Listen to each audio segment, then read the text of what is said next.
ओम शांति। आज के बाबा के 24 तारीख के महावाक्य हैं। रिवाइज कोर्स है 31/3/1990 का। हेडिंग है रहम दिल और बेहद की वैराग्य वृत्ति।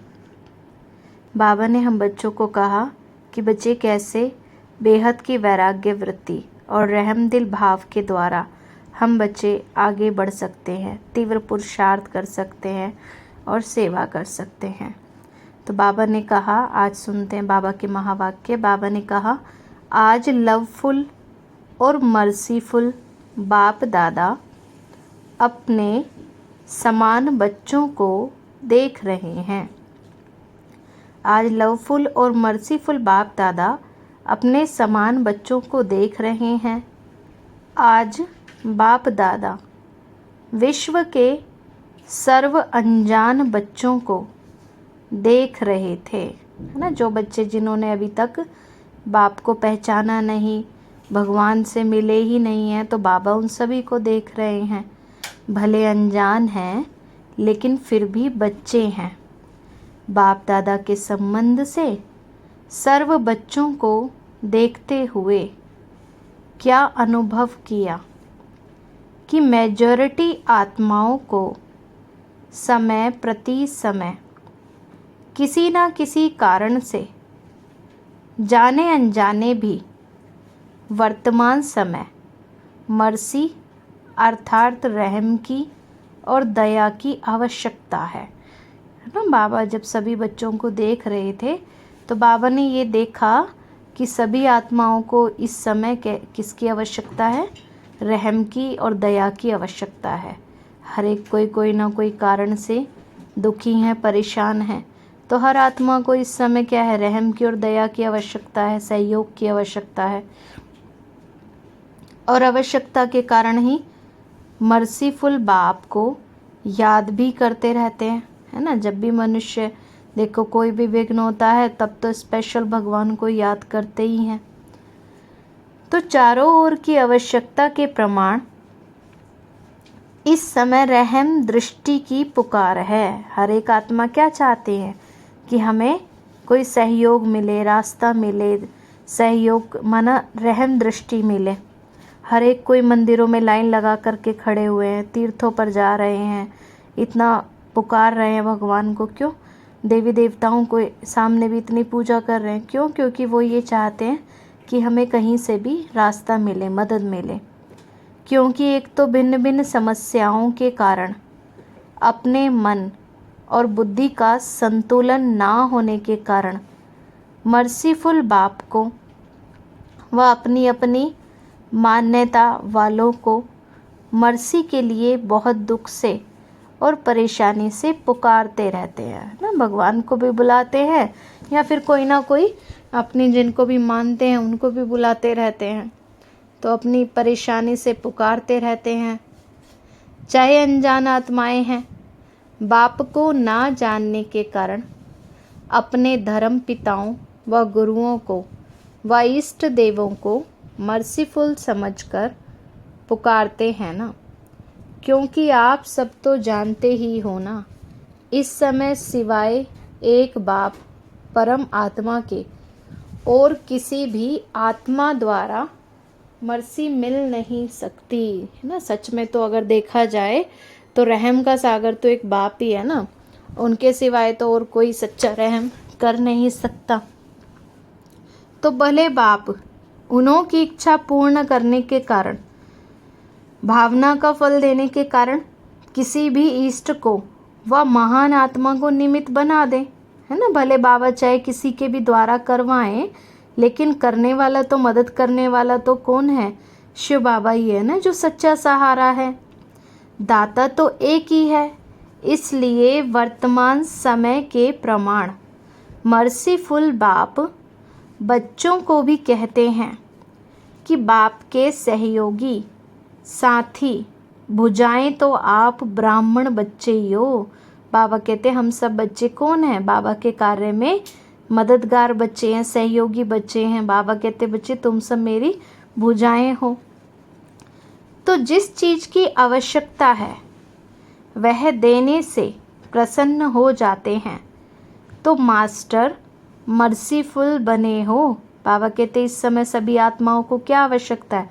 रहम की, दया की, सहयोग की आवश्यकता है। तो बाबा कहते बच्चे आप सबको वो देने में मास्टर मर्सीफुल बने हो।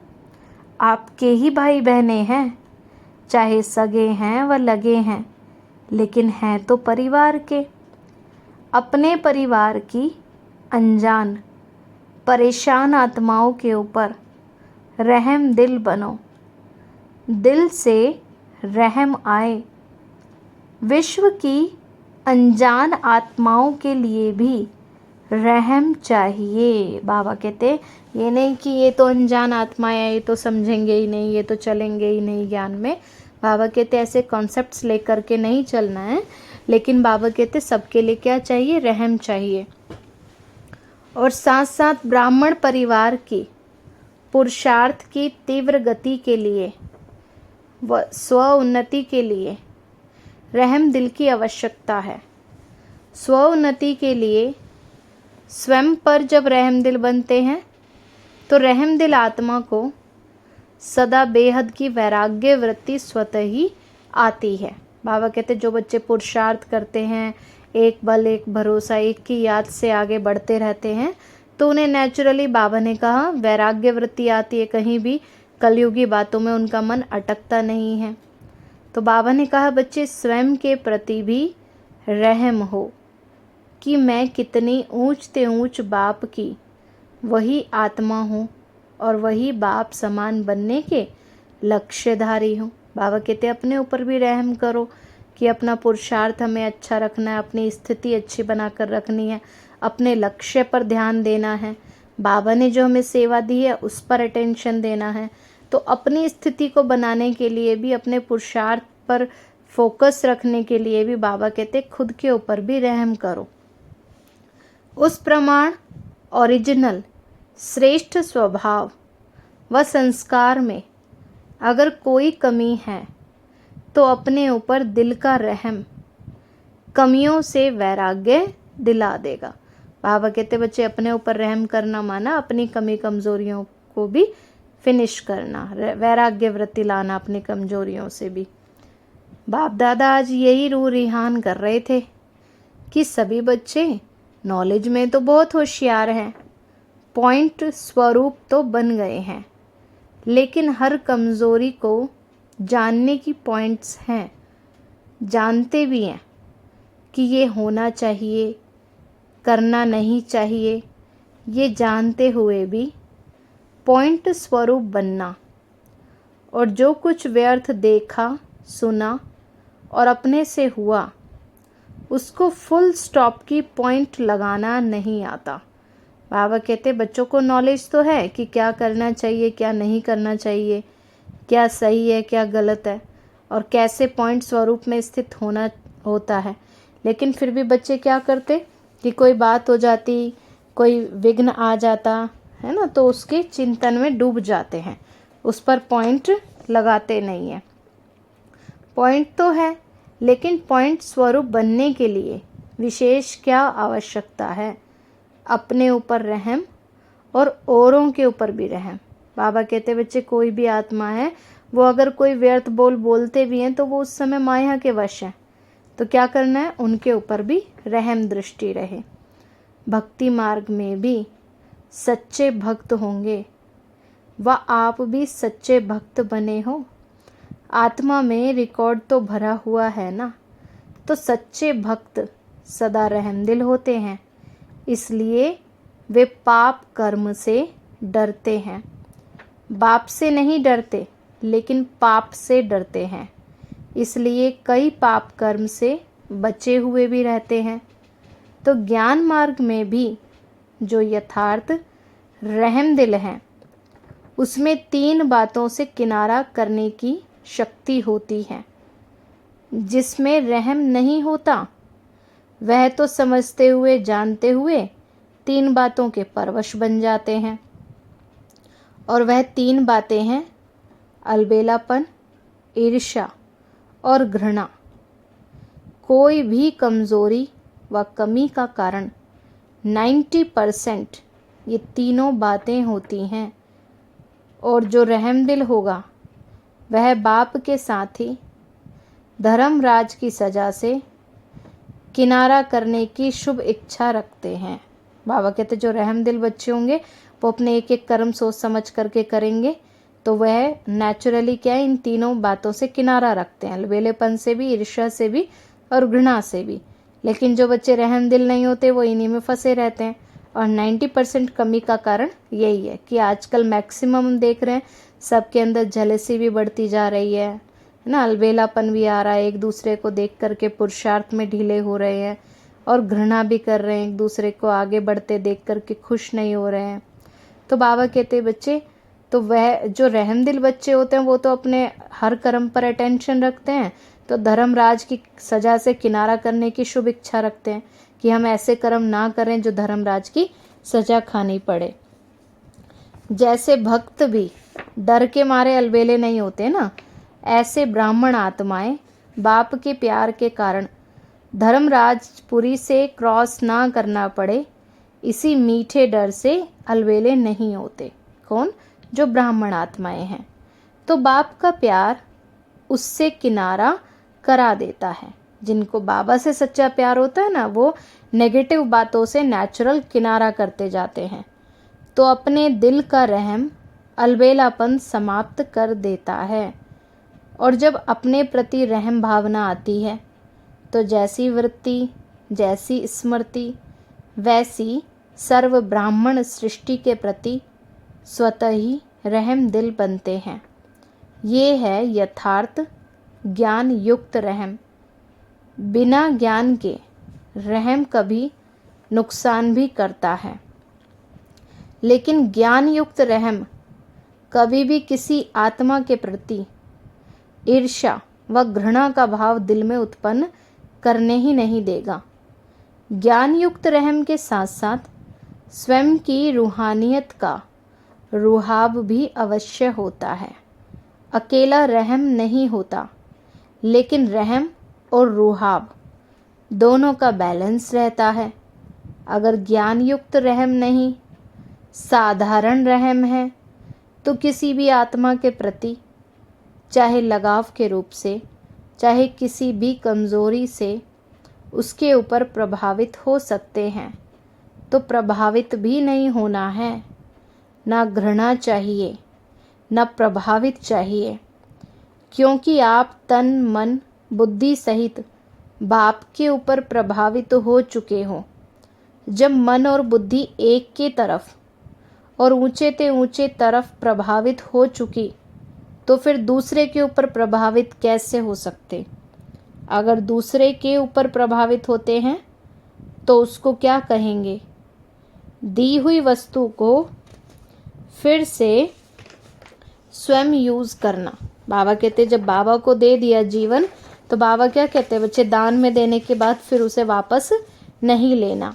अगर प्रभावित होते, माना कहीं भी फंसते, माना अपने मन को बाबा से हमने ले लिया, तो उसको कहा जाता है अमानत में ख़यानत।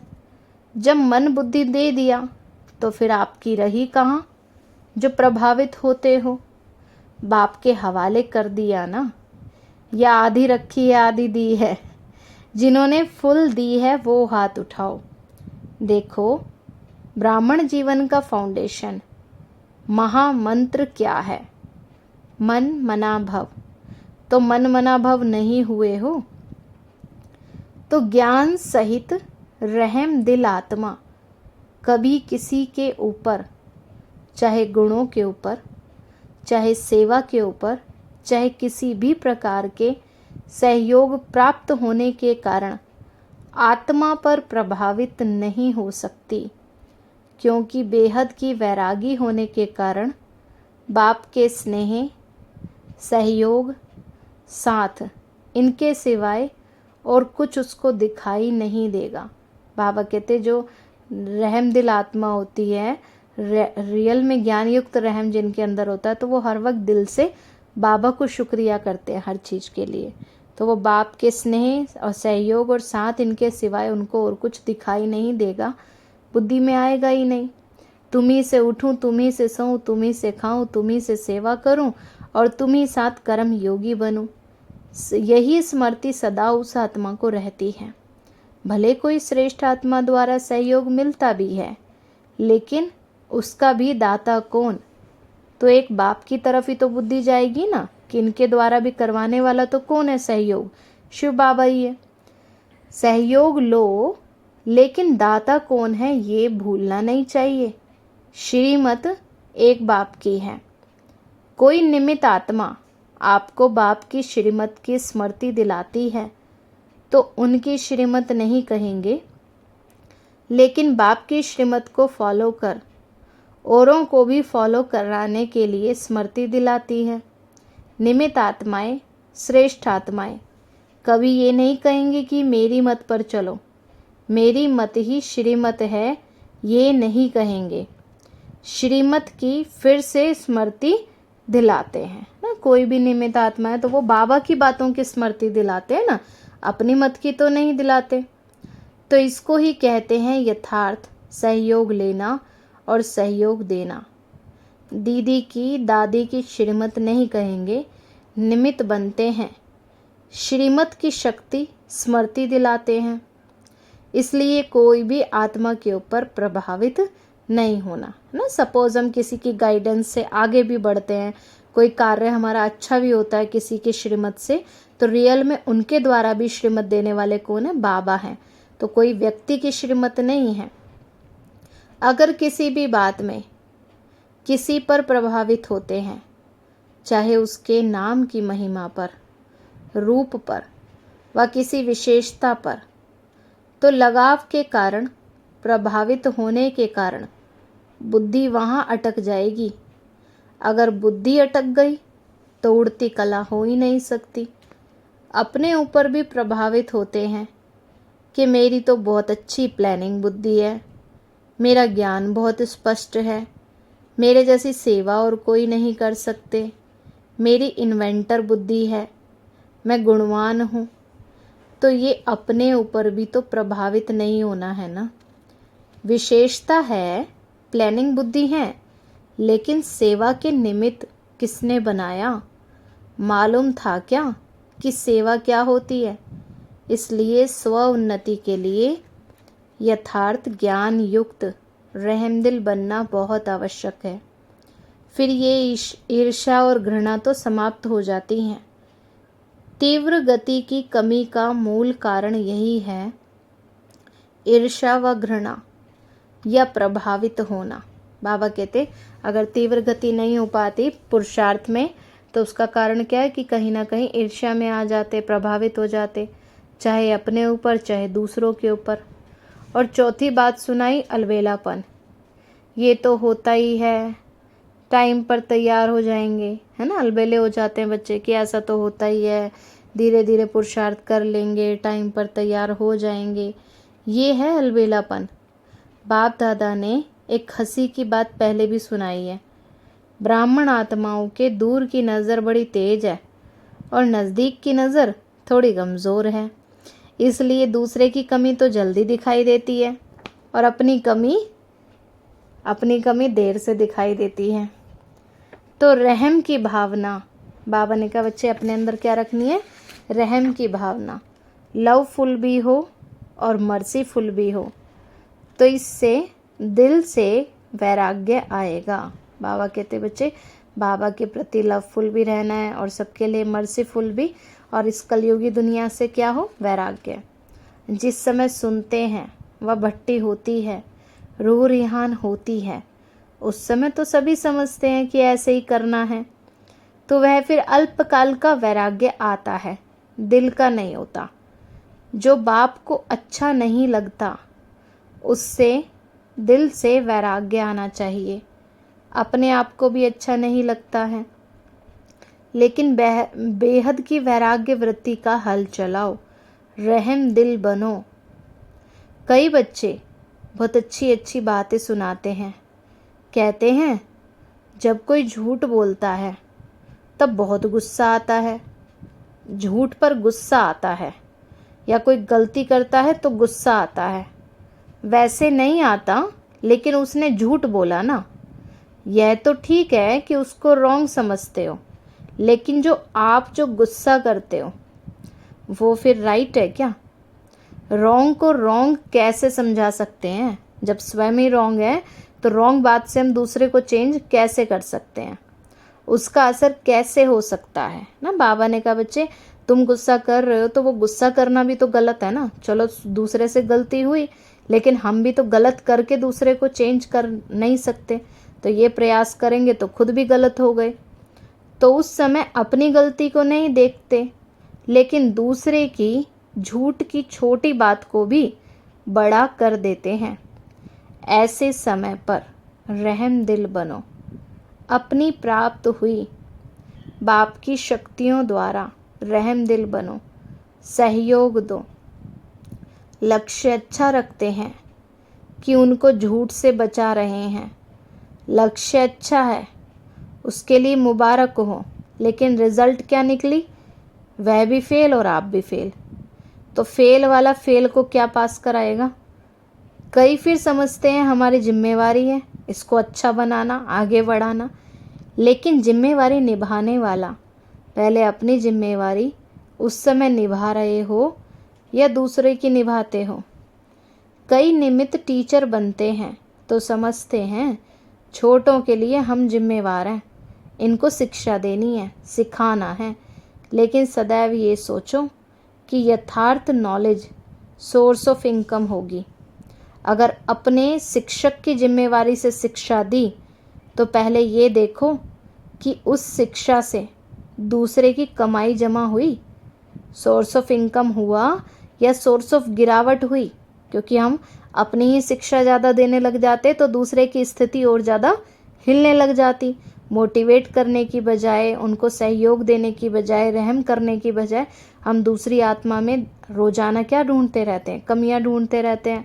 और उनको चेंज करते करते हम खुद ही अपने अंदर बहुत सारी गलतियां करना शुरू कर देते हैं। इसलिए बाप दादा सदा ही कहते हैं कि कोई भी कर्म करते हो तो त्रिकालदर्शी स्थिति में स्थित होकर करो। सिर्फ वर्तमान नहीं देखो कि इसने ये किया इसलिए ये कहा, लेकिन उसका भविष्य परिणाम क्या होगा वह भी देखो। जो पास्ट आदि अनादि स्थिति ब्राह्मण आत्माओं की थी, अब भी है और आगे भी रहेगी, उसी प्रमाण है। बाबा कहते बच्चे जो आपकी आदि और अनादि स्थिति है, आदि में क्या है? जो हमारी सतयुग में स्थिति है, और अनादि माना आत्मिक स्थिति। तो बाबा कहते बच्चे वो स्थिति अभी भी है, अपने तीनों कालों को चेक करो। तो समझा बाप दादा क्या चाहते हैं? स्व उन्नति तो करेंगे, लेकिन परिवर्तन क्या लाएंगे?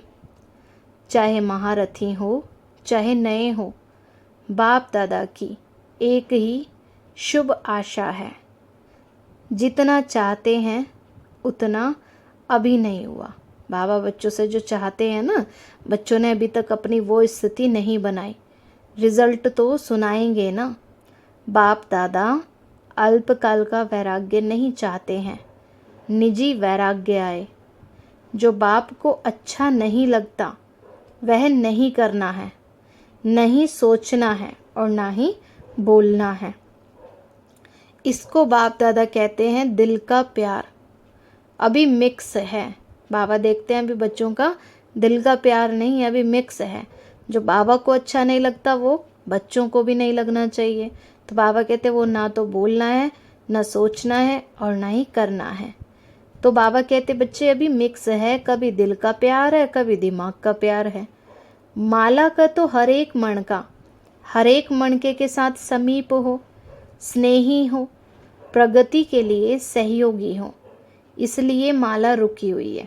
बाबा कहते माला में देखो मणके कैसे रहते हैं, आपस में जुड़े हुए रहते हैं ना।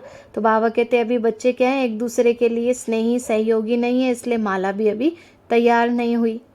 क्योंकि माला तैयार होना अर्थात युगल दाने के समान एक दो के भी समीप रहना, स्नेही बनना। पहले 108 की माला बने तब दूसरी बने। बाप दादा बहुत बार माला तैयार करने के लिए बैठते हैं, लेकिन अभी पूरी ही नहीं हुई है। मणका मणके के समीप तब आता है, अर्थात बाप उसको पिरोता तभी है जब उस मणके को 3 सर्टिफिकेट हों, बाप पसंद, ब्राह्मण परिवार पसंद और अपने यथार्थ पुरुषार्थ पसंद। तीनों बातें चेक करते हैं तो मणका हाथ में ही रह जाता है, माला में नहीं आता है। तो इस वर्ष कौन सा स्लोगन याद रखेंगे? त्रिमूर्ति बाप और विशेष तीनों संबंधों द्वारा 3 सर्टिफिकेट लेना है और बाप को भी दिलाने में सहयोगी बनना है। माला का समीप मणका बनना ही है। तो सुना, स्वोन्नति क्या करनी है? जैसे ब्रह्मा बाप का फाउंडेशन नंबर 1 परिवर्तन में क्या रहा? बेहद का वैराग्य। तो जो बाप ने कहा है वह ब्रह्मा ने किया, इसलिए विन करके 1 बन गए। तो अच्छा, बाप दादा ये रिजल्ट देखेंगे। हर एक अपने को देखे, दूसरे को नहीं देखना है। कई समझते हैं सीज़न का आज लास्ट डे है, लेकिन बाप दादा कहते हैं लास्ट नहीं है, माला बनने का फास्ट सीज़न का दिन है। सभी को चांस है। अभी माला के मन के पिरोए नहीं है, फिक्स नहीं हुए हैं। 3 सर्टिफिकेट लो और पिरो जाओ। जितना प्रत्यक्ष सबूत देने वाले प्रत्यक्ष चेहरे व चलन में देखेंगे, उतना फिर से नई रंगत देखेंगे। अगर आप भी वहीं के वहीं रहे तो रंगत भी फिर वही की वही रही। इसलिए अपने में नवीनता लाओ, परिवार में भी तीव्र पुरुषार्थ की नई लहर लाओ। फिर आगे चलकर कितने वंडरफुल नज़ारे देखेंगे। जो अब तक हुआ वह बीता। अभी हर कर्म में नया उमंग, नया उत्साह। तो इन पंखों से उड़ते चलो। बाकी जिन्होंने भी जो भी सेवा में सहयोग दिया, अर्थात अपना भाग्य जमा किया, वह अच्छा किया। चाहे देश चाहे विदेश के चारों ओर के सेवाधारियों ने सेवा की। इसलिए सेवाधारियों को बाप दादा सदा यही कहते हैं कि सेवाधारी अर्थात गोल्डन चांस का भाग्य लेने वाले। तो अभी इसी भाग्य को जहाँ भी जाओ वहाँ बढ़ाते रहना, सेवा करते रहना, भाग्य बढ़ाते रहना, कम नहीं होने देना। थोड़े समय का चांस सदा के लिए तीव्र पुरुषार्थ का गोल्डन चांस दिला देगा। सेवाधारी जो भी चले गए हैं अर्थात जो जा रहे हैं, सभी को मुबारक।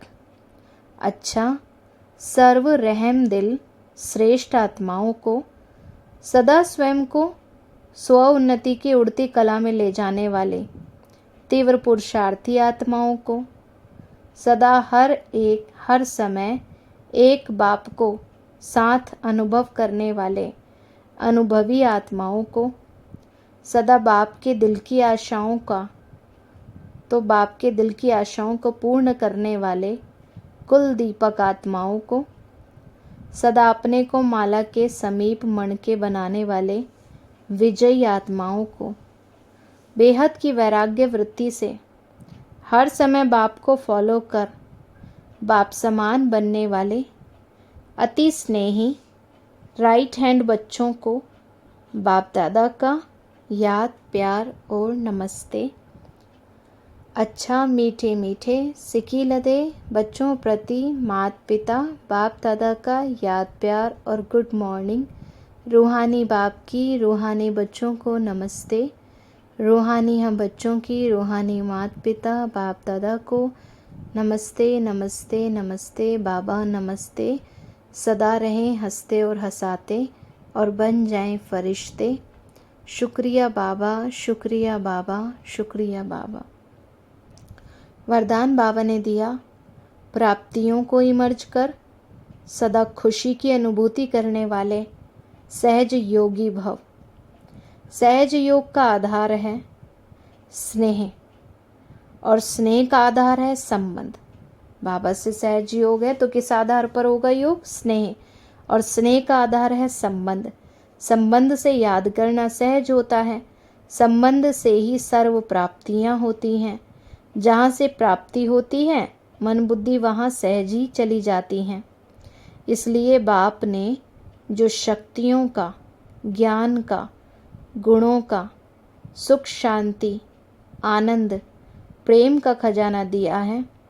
जो भी भिन्न भिन्न प्राप्तियाँ हुई हैं, उन प्राप्तियों को बुद्धि में इमर्ज करो तो खुशी की अनुभूति होगी और सहज ही योगी बन जाएंगे, है ना। बाबा से जो भी हमें इतनी प्राप्ति होती है उनको याद करके हमेशा कैसे रहना है, खुशी में रहना है।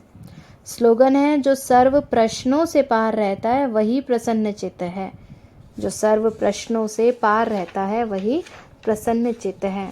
अच्छा, ओम शांति, ओम शांति, ओम शांति।